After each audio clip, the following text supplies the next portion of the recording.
साथियों नमस्कार। जय हिंद। साथियों आज बात करेंगे कि स्वतंत्रता के बाद पूरे भारत को एक सूत्र में पिरोने में कौन कौन सी चुनौतियां और समस्याएं हमारे सामने आईं और जानेंगे कि लौह पुरुष सरदार वल्लभ भाई पटेल का वह पत्र जिसने अखंड भारत के निर्माण को अवश्यंभावी बना दिया। आइए शुरू करें। साथियों ब्रिटिश इंडिया दो हिस्सों में था।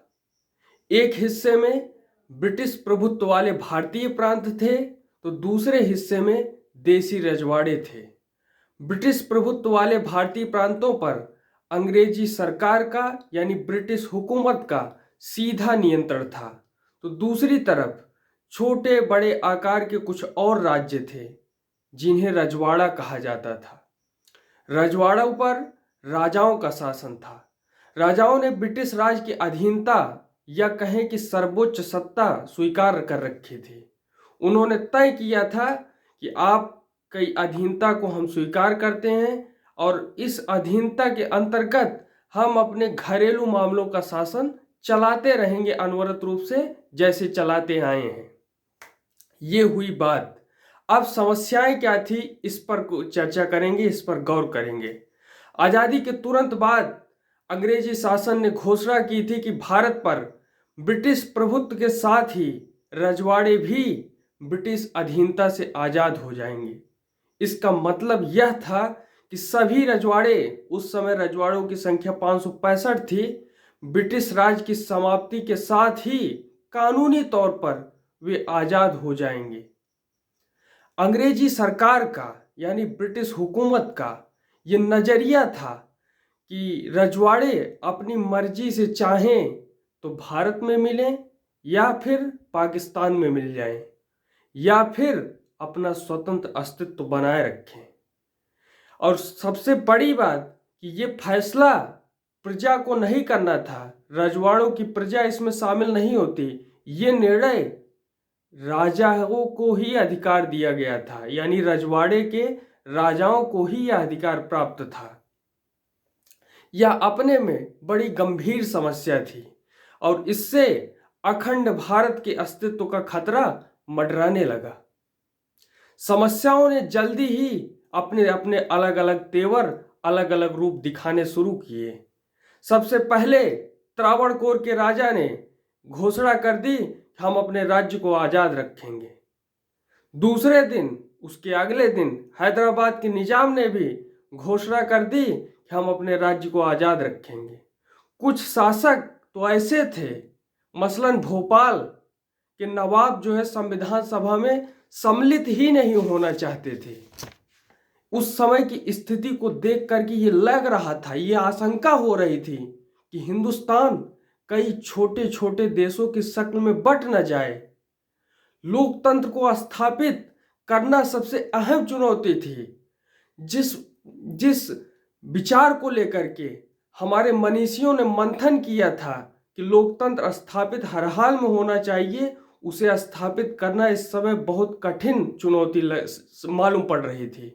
फिलहाल जब जब इस देश पर संकट आता है तब तब यहाँ की माटी अपनी सृजन शक्ति से नए नए युग पुरुषों का निर्माण करती है। हमने आचार्य चाणक्य को देखा था जिसने एक साधारण बालक चंद्रगुप्त मौर्य को उसकी शक्ति और प्रतिभा को निखारते निखारते अखंड भारत का निर्माण करके भावी सम्राट घोषित करके भावी सम्राट से जो है उसे सम्राट बना दिया। और इसी तरीके से शिवाजी जैसे सामर्थ्य हमने देखे थे जो इसी माटी से सृजित हुए थे। और आचार्य चाणक्य जैसी सोच और शिवाजी जैसा सामर्थ्य और साहस, इन गुणों को अपने में समाहित करने वाला गांधीवादी विचारधारा से प्रेरित लौह पुरुष सरदार वल्लभ भाई पटेल का अवतरण होता है। सरदार वल्लभ भाई पटेल जी ने रियासतों के शासकों को एक पत्र लिखा जिससे यह बात साफ हो गई कि अखंड भारत का निर्माण अवश्यंभावी है और यह होकर रहेगा। अब हम उस पत्र को पढ़ते हैं और उसका जिक्र करते हैं। हम भारत के इतिहास के एक यादगार मुकाम पर खड़े हैं। साथ मिलकर चलें तो इस देश की महानता की नई नई बुलंदियों को आगे बुलंदियों तक पहुंचा सकते हैं। जबकि एकता के अभाव में हम अप्रत्याशित विपदाओं के घेरे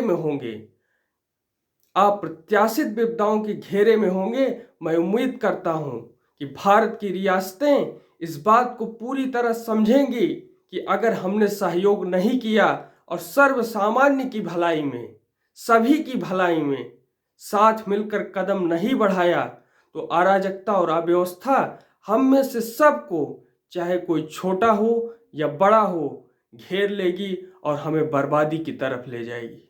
इस पत्र ने साफ कर दिया कि इंस्ट्रूमेंट ऑफ एक्सेशन पर सभी राज्य, सभी रजवाड़े, सभी शासक धीरे धीरे भारत के साथ जुड़ें और अखंड भारत का निर्माण करें।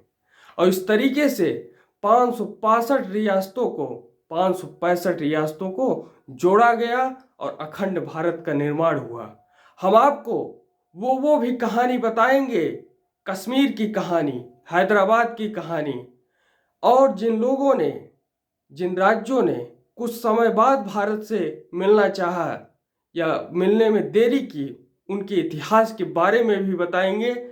लेकिन लौह पुरुष सरदार वल्लभ भाई पटेल हमारे लिए प्रेरणा स्रोत हैं और हमारी सरकारें सरदार वल्लभ भाई पटेल के ही चिंतन और सोच पर आगे बढ़नी चाहिए। इसी के साथ आप सभी को धन्यवाद। जय हिंद।